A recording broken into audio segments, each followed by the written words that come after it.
তো বন্ধুরা কেমন আছো সবাই। আজকের ভিডিওতে এক্সপ্লেন করব ডেমন স্লেয়ার সিজন 4 এর পর্ব নাম্বার 7। আর এই পর্বতে আমরা জানতে পারবো সবচেয়ে স্ট্রংগেস্ট হাসিরা গিওমির ব্যাক স্টোরি আর সে কিভাবে একজন ডেমন স্লেয়ার হলো এই সম্পর্কে। আর যদি তুমি ডেমন স্লেয়ার সিরিজের অন্য এপিসোডগুলো না দেখে থাকো তাহলে লিংক ডেসক্রিপশনে দেওয়া আছে। তো চলো শুরু করা যাক।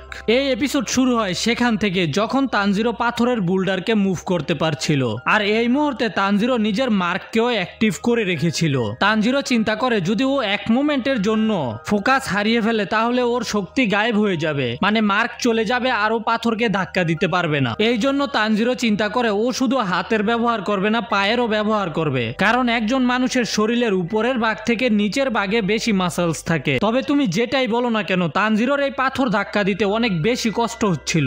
আর তানজিরোর এই কাজ দেখে ইনোসকেও মোটিভেট হয়ে যায় আর ওর মধ্যেও জোশ চলে আসে, যে কারণে ইনোসকেও পাথরকে ধাক্কা দিতে শুরু করে।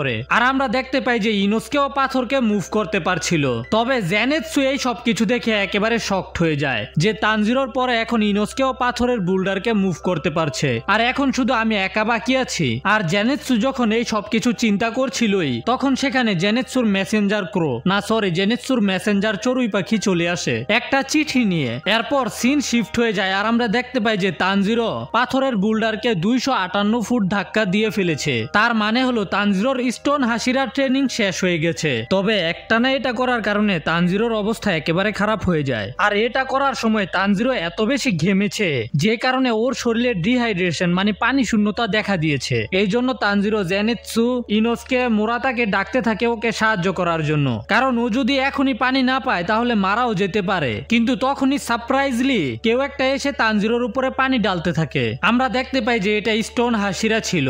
স্টোন হাসিরা তানজিরোকে বলে যে তোমার ট্রেনিং কমপ্লিট হয়ে গেছে, তাছাড়া তুমি ওই ভিলেজটার মধ্যে সঠিক জিনিস করেছো, এই কারণে আমি তোমাকে অ্যাকসেপ্ট করছি। আর এইগুলো বলতে বলতে গিওমি তানজিরোর উপরে পানি ঢালছিলই। এই জন্য তানজিরো বলে যে পানি ঠিক আছে, পানি ঠিক আছে। গিওমি নিজের কথা জারি রেখে বলে তুমি হিউম্যানদের সাইড নিয়েছিলে জর্জ স্মিথ ভিলেজে, তুমি তোমার বোনকে রেখে ভিলেজারদের বাঁচানোর সিদ্ধান্ত নিয়েছিলে। এটা শুনে তানজিরো তো কিছু বলার চেষ্টা করে, তবে গিওমি নিজের কথা বলতেই থাকে এতে তোমার লজ্জা পাওয়ার কোনো দরকার নেই, তুমি হলে একজন আসল সর্টসম্যান মানে তলোয়ারবাজ, তুমি সেখানে আসল জিনিসটাই করেছো, এই জন্য তোমাকে গর্ববোধ করা উচিত।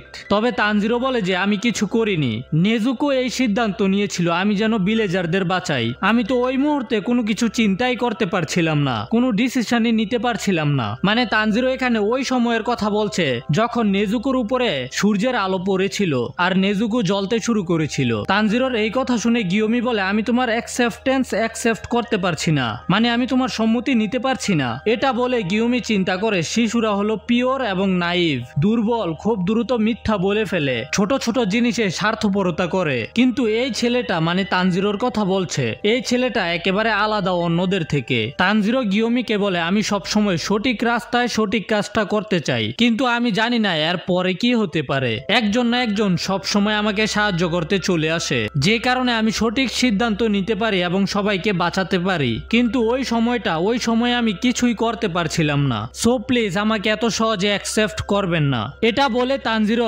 স্টোন হাসিরাকে ওকে পানি দেওয়ার জন্য এবং ট্রেনিং করানোর জন্য ধন্যবাদ বলে। তানজিরোর কথা শোনার পরে গিওমি বলে আমার তোমার উপর থেকে সকল সন্দেহ গায়েব হয়ে গেছে, এখন অন্যরা কি বলে সেটা কোনো মাইনে রাখে না, আমি তোমাকে অ্যাকসেপ্ট করছি তানজিরো কামাডো। আর এটা শুনেই তানজিরো কনফিউজ, হ্যাঁ কেন, আমি তো কিছুই বুঝতে পারলাম না। এটা শুনে গিওমি নিজের ব্যাক স্টোরি বলতে শুরু করে যে অনেক সময় আগে আমি একটা টেম্পলের মধ্যে কিছু বাচ্চাদের দেখাশোনা করতাম, আমার এবং তাদের মধ্যে কোনো রক্তের সম্পর্ক ছিল না, কিন্তু তারপরও আমরা একসাথে ছিলাম, আমি তাদেরকে একটা ফ্যামিলির মতোই দেখাশোনা করতাম। আর আমি চাইতাম যে ওই সময়টা ওই মুহূর্তটা সবসময় টিকিয়ে রাখতে। কিন্তু একদিন রাতে একটা বাচ্চা টেম্পলের নিয়মকে অমান্য করেছিল, সে সূর্যাস্তের পরেও ফিরে আসেনি আর ওকে একটা ডেমন ধরে ফেলে। আর সে নিজেকে বাঁচানোর জন্য ডেমনটিকে বলেছিল গিওমি এবং বাকি 8 বাচ্চাকে খেয়ে ফেলতে যারা টেম্পলে থাকে। যেটা শুনে তানজিরো অনেক বেশি অবাক ছিল। গিওমি বলে যে ওরা যে এরিয়াতে থাকতো ওই এরিয়াতে ডেমনদের থেকে অনেক বেশি বিপদ ছিল, যে কারণে গিওমি রাতের সময় ওয়েস্টেরিয়া ফ্লাওয়ার জ্বালাতো, যেটার গন্ধে ডেমনরা আশেপাশে আসতো না। কিন্তু ওই বাচ্চাটা লুকিয়ে সমস্ত ওয়েস্টেরিয়া ফ্লাওয়ার ফেলে দেয় আর ডেমনটিকে টেম্পলে ডেকে নিয়ে আসে। আর মুহূর্তের মধ্যেই ডেমনটি 4 জন বাচ্চাকে মেরে মেরে ফেলে। তখন গিউমি অনেক চেষ্টা করে বাকিদেরকে বাঁচানোর জন্য আর ওদেরকে বলে গিউমির আশেপাশেই থাকতে, কিন্তু ওরা গিউমির একটা কথাও শোনেনি। আর ওই সময়ে আমি অনেক কম খেতাম, যে কারণে আমি অনেক চিকুন এবং দুর্বল ছিলাম আর আমার আওয়াজও অনেক ধীর গতির ছিল, আমি জোরে চিল্লাতে পারতাম না। তাছাড়া আমি হলাম অন্ধ আর আমার মতো একজন অন্ধ মানুষের উপরে তো কেউই ভরসা করবে না। আর ওই বাচ্চারাও হয়তো এটাই চিন্তা করছিল যে গিউমি ওদেরকে কিভাবে বাঁচাবে, ও তো নিজেই অন্ধ। কিন্তু সেখানে একজন ছিল তাদের মধ্যে সবচেয়ে ছোট বাচ্চা সায়ো, যে গিউমির কথা শুনেছিল। আর সায়ো একাই ছিল যে গিউমির পিছনে ছিল, আর বাকি তিনজন বাচ্চা সেখান থেকে পালানোর চেষ্টা করে, কিন্তু রাতের অন্ধকারে ডেমনটি ওদের গলা কেটে মেরে ফেলে।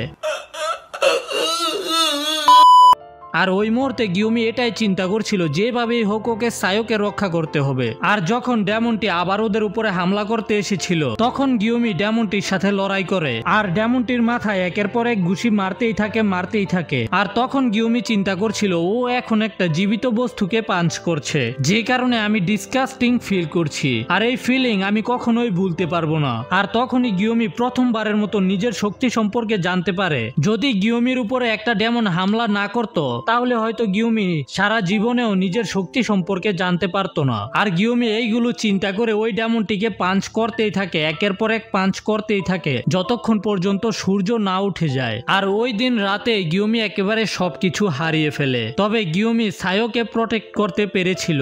তারপর সেখানে কিছু মানুষ সাহায্য করতে আসে আর সায়ো ওদেরকে বলে এই মানুষটা হলো একটা মনস্টার, সে সবাইকে মেরেছে। যেটা শুনে তানজিরো একেবারে শকড হয়ে যায়। গিউমি বলে যে সেটা সবচাইতে ভয়ানক মুহূর্ত ছিল। হয়তো ওই সময়ে সায়ো কনফিউজ ছিল, কারণ হলো সায়োর বয়সই ছিল মাত্র 4, ও কি বা বুঝতে পারবে। কিছুই করার নেই, বাচ্চারা এইরকমই। কিন্তু গিউমি শুধু একটা জিনিসই চেয়েছিল, সায়ো যেন ওকে থ্যাংক ইউ বলে, কারণ গিউমি ওকে বাঁচিয়েছে। আর যদি ও এই একটা কথা বলতো তাহলে হয়তো গিউমি বেঁচে যেত। কিন্তু বাচ্চারা তো নিজেদের চিন্তায় মগ্ন থাকে। তাছাড়া সূর্যের আলোতে ডেমনের বডিও ডাস্ট হয়ে ভ্যানিশ হয়ে গিয়েছিল আর বাচ্চাদের বডি থেকে গিয়েছিল, যে কারণে মার্ডারের অপরাধে গিউমিকে বন্দি করে ফেলা হয়। আর হয়তো যদি উবুয়াশিকি গিউমিকে না বাঁচাতো তাহলে হয়তো গিউমিকে মৃত্যুদণ্ড দিয়ে দেওয়া হতো। আর এরপর থেকে আমার মনের মধ্যে একটা গভীর সন্দেহ তৈরি হয়। আর হ্যাঁ, অবশ্যই আমি তোমাকেও সন্দেহ করেছি। তুমি যতই গুণী ব্যক্তি হও না কেন,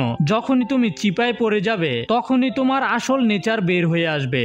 মানে গিউমি বুঝাতে চেয়েছে যখনই মানুষের উপরে খারাপ পরিস্থিতির চাপ পড়ে তখন তারা ওই পরিস্থিতি থেকে পালিয়ে যায়, কিন্তু তানজিরো পালিয়ে যায়নি। তানজিরো সেই পরিস্থিতির সামনাসামনি করেছে আর সবসময় সৎ ছিল, কখনো মিথ্যা বলেনি। এটা খুবই সিম্পল একটা জিনিস, কিন্তু সবাই এটা করতে পারে না, এই জন্য তুমি হলে স্পেশাল। গিউমি আরো বলে যে আমি আমার হৃদয়ের চোখ দিয়ে অনেক মানুষকে দেখার পরে এই কথা বলছি। প্রতিটা ব্যক্তিরই একটা অনিশ্চিত ভবিষ্যৎ রয়েছে, কিন্তু আমি এখন থেকে তোমাকে সাহায্য করব যাতে তুমি জীবনে চলার পথে কোনো ভুল মোড় না নেও। আর গিউমির মুখ থেকে এই কথা শুনে তানজিরো পুরো বাচ্চাদের মতো কান্না করতে শুরু করে আর গিউমিকে ধন্যবাদ বলতে থাকে। আর এটা দেখে প্রথমে তো গিউমি হেজিটেট করে, কিন্তু পরে তানজিরোর মাথায় হাত রেখে ওকে সান্ত্বনা দিতে থাকে। আর এই মুহূর্তে গিউমিও ইমেজিন করে যেন ও সায়োকে আদর করছিল। আর এরপর গিউমি তানজিরোকে বলে আমার ট্রেনিং কমপ্লিট হয়ে গেছে আর তুমি এতে অনেক ভালো করেছো। তো ভিডিও শেষ করার আগে আমি এখানে সায়োর সম্পর্কে বলে দিই। সায়ো যে বলেছিল সেই লোকটা একটা মনস্টার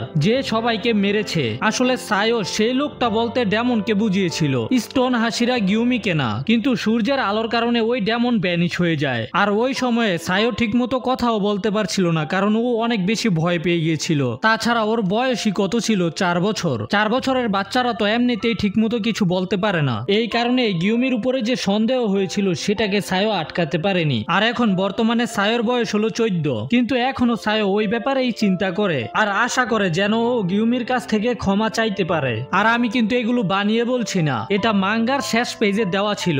সায়োস স্টোরি নামের একটা প্যারাগ্রাফ টাইপ দেওয়া ছিল, যেটা থেকে আমি তোমাদেরকে বলছি। আর মাঙ্গাতে আসলেই এমন এমন জিনিস দেওয়া থাকে যেগুলো অ্যানিমেতে কাট করে দেয়। আর হ্যাঁ, অনেকেই কমেন্টে বলছে ভাই নারুটো এক্সপ্লেইন করো, নারুটো এক্সপ্লেইন করো। তো তোমরা হয়তো জানো নারুটো একটা অনেক বড় সিরিজ, যেটা আমি 2 বছর আগে দেখে কমপ্লিট করে ফেলেছি। যদি এই ভিডিওতে 50টা কমেন্ট আসে নারুটো এক্সপ্লেইন করো করো তাহলে আমি ভাই নারুটো এক্সপ্লেন করা শুরু করব। আর তখন অনেক তাড়াতাড়ি ভিডিও পাবে, কারণ জুজুৎসু কাইসেনের চ্যাপ্টার 1 সপ্তাহ 2 সপ্তাহ পরে পরে আসে। আর ডরো হিডোরুর প্রথম এপিসোড এক্সপ্লেন করেছিলাম, সেটাতেও তেমন কোনো রেসপন্স পাইনি। আর যদি বলি হাই স্কুল ডিএক্সডির কথা, তো হয়তো সেটার ভিডিও আর পাবে না, কারণ ইউটিউব নিজেদের গাইডলাইন্স চেঞ্জ করে দিয়েছে, যেটার কারণে হয়তো ওটার ভিডিও আর ইউটিউবে আপলোড করতে পারবো না। আর যদি করি তাহলে চ্যানেল গায়েব হয়ে যাবে। তো তোমরা আমার ফেসবুক পেজকে ফলো করতে পারো, সেখানে আপলোড করব হাই স্কুল ডিএক্সডি এর বাকি পর্বগুলো। ফেসবুক পেজের লিংক ডিসক্রিপশনে দেওয়া থাকবে। তো বন্ধুরা, ভিডিও এই পর্যন্তই। যদি ভিডিও ভালো লাগে তাহলে লাইক এবং শেয়ার করো, আর যদি চ্যানেলে নতুন হয়ে থাকো তাহলে সাবস্ক্রাইব করো। তো মিত্র, টাটা, বাই বাই।